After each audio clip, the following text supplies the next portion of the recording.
PF descarta indícios de crime em mensagens entre Dom Pedro III e Vorcaro.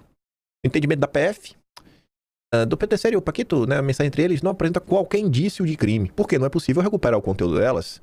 Rapaz, mas o contexto, viu? O contexto é tenso, mas tudo bem. A PF do Lula, a gente espera isso daí mesmo. Caiu para rebater a PF,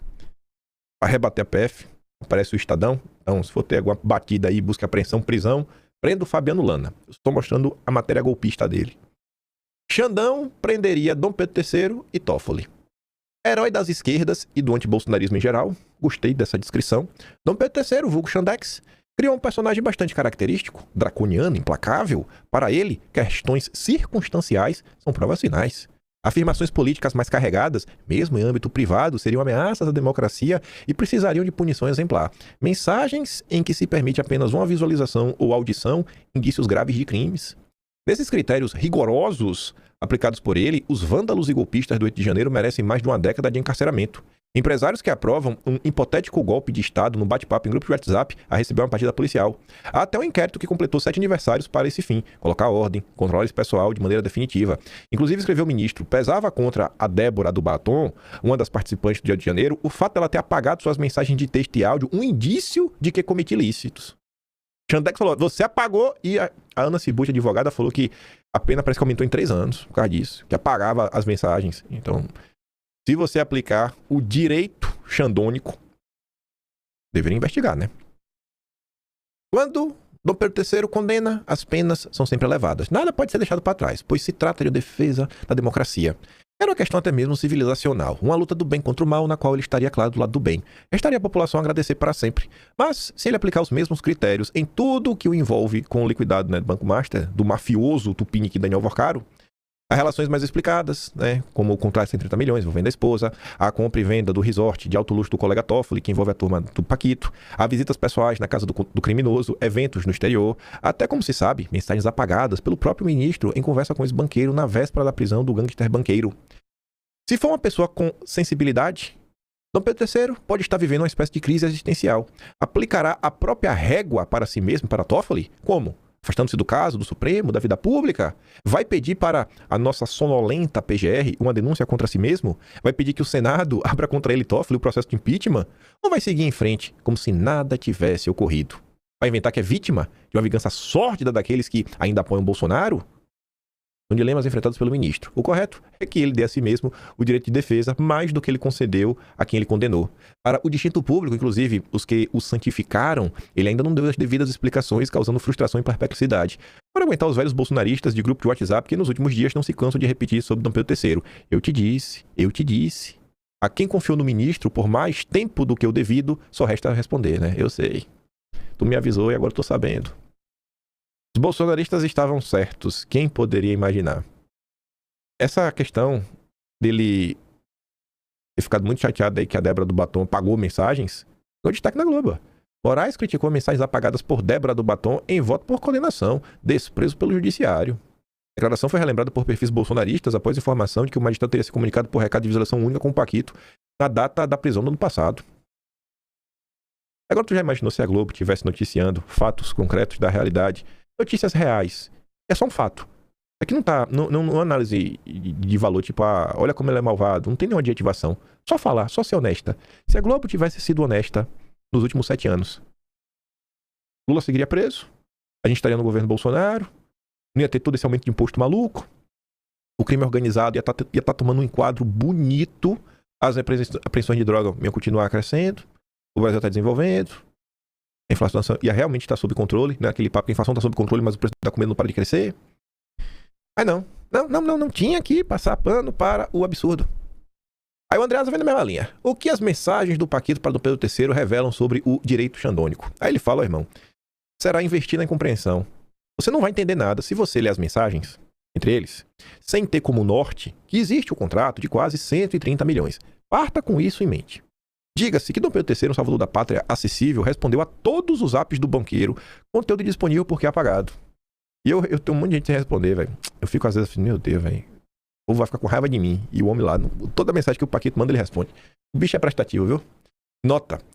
Xandexon classificou como desprezo para com o Poder Judiciário e ordem pública a ver Débora dos Santos do Batom apagado mensagens, o que consideraria ocultação de provas, caso em que a falta de prova seria a própria prova. Sorte dele, que o direito xandônico não se aplica a ele mesmo. Houve o contrato milionário e havia em 17 de novembro milhões de razões para Vorcar acreditar que ele, Dom Pedro III, salvador da democracia e garantidor da nossa liberdade, pudesse entrar no circuito do processo para ajudá-lo a ficar livre. Alguma novidade? Conseguiu ter notícia ou bloquear? Perguntou, cobrou o banqueiro, segundo nos informa Lu Gaspar. O ministro, chancelado pelos pares e legitimado pela imprensa, operador cultivador do 8 de janeiro permanente, o que lhe dava autoridade absoluta, era o poder censor que bloqueara o Twitter no Brasil. Paquito tinha motivos para crer no Xandão bloqueador, em cujo colo tudo de importante, afinal, fica. Uma pessoa mais importante do Brasil. O Andreasa tá cravando que aquelas mensagens que não se sabe para quem é, seria para Dom Pedro III, o homem mais importante do país. Nota, em função da troca de mensagens fanfarronas entre empresários bolsonaristas no grupo privado, do que identificara nítida finalidade de atentar contra a democracia, Dom Pedro III autorizou a operação policial de busca e apreensão contra o que seria verdadeira organização criminosa. Sorte dele que o direito xandônico não se aplica a ele, ou alguém poderia tipificar por obstrução de justiça a sua atividade com Paquito no WhatsApp. O tão zeloso Dom Pedro III trocava com o banqueiro mensagens sobre o que era produto de uma violação ao sistema da PF. Obra da milícia do Paquito, que ele teria descoberto aí, né? Teve acesso, acessou os sistemas aí da PF, MPF, sabia que tinha lá um inquérito rodando. Enfim, aquele em função da qual pediu informações, providências ao ministro. Alguma novidade? Conseguiu ter notícia? Bloquear? Notícia do quê? Do inquérito sigiloso? Bloquear o quê? Com a informação que obtivera ilegalmente, o banqueiro já produzira fato, um vazamento graças ao esquentamento promovido por um site jornalístico, gancho para que peticionasse ao juiz responsável pela investigação, tentando impedir medidas cautelares eventualmente requeridas.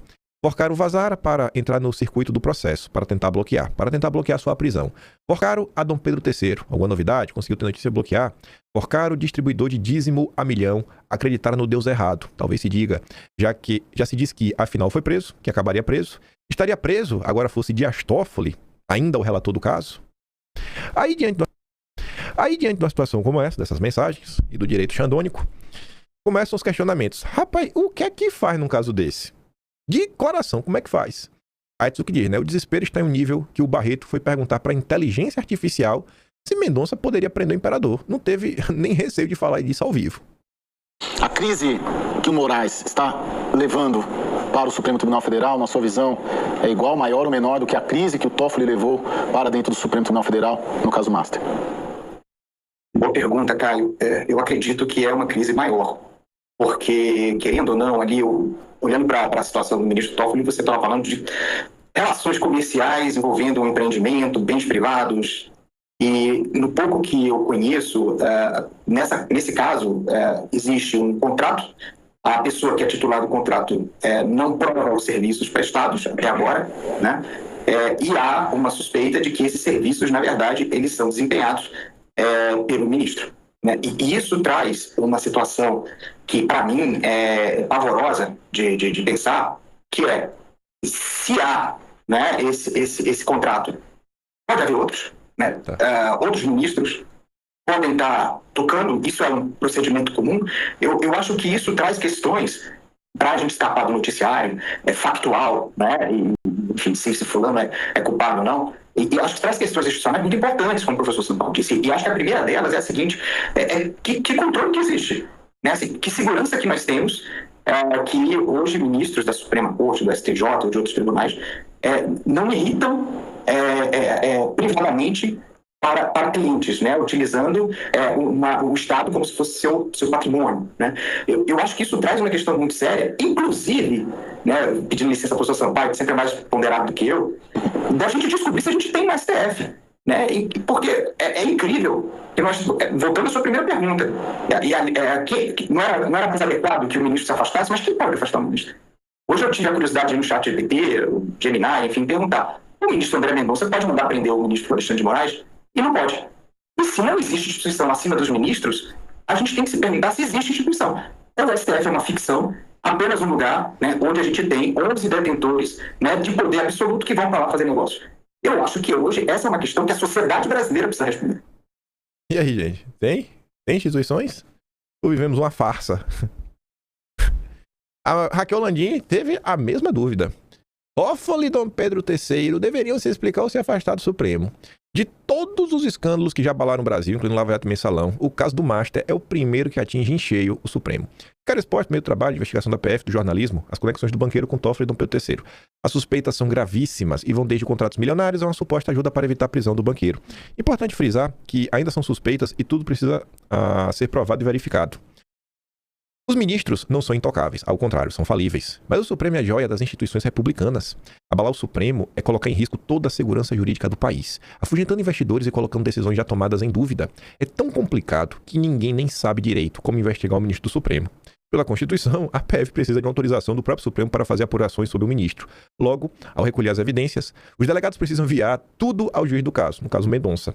No caso de Toffoli, foi o que a PF fez, uma das informações que obteve para o Fachin, que numa manobra afastou o ministro da relatoria do caso do Master, mas as suspeitas seguem lá e Toffoli pode vir até a julgar os desdobramentos do caso, se assim o desejar, e vai fazer. Já para Dom Pedro III, as evidências ainda estão vindo a público. A PF não abre inquérito, porque, claro, não é o seu papel. Cabe aos delegados enviar o material ao novo relator, o Mendonça, que deveria mandar novamente a Fachin ou direto para a PGR, o Paulo Gonet. Confia no Gonet. O que faria a Fachin, se mandasse para ele? Pediria o parecer de Gonet? Ele já se recusou 3 vezes a investigar o caso Master, onde apareciam envolvidos os ministros do Supremo, o Gonet. O Fachin ia mandar pro Gonet, tá? E daí? Juristas experimentados lembram a coluna que Toffoli e Moraes poderiam pedir aposentadoria antes da abertura do inquérito. Uma decisão fácil para ministros tão experientes e poderosos, mas a pressão política vai seguir por semanas, meses, flertando com pedidos de impeachment. Restam 2 caminhos para os magistrados. Expliquem-se abertamente à sociedade, indo além de notas protocolares, mostrem documentos, submetam-se ao escrutínio da opinião pública e acabem com as dúvidas, ou afastem-se e preservem a instituição enquanto é tempo pelo bem do país. Depois, a lei vai seguir o seu caminho.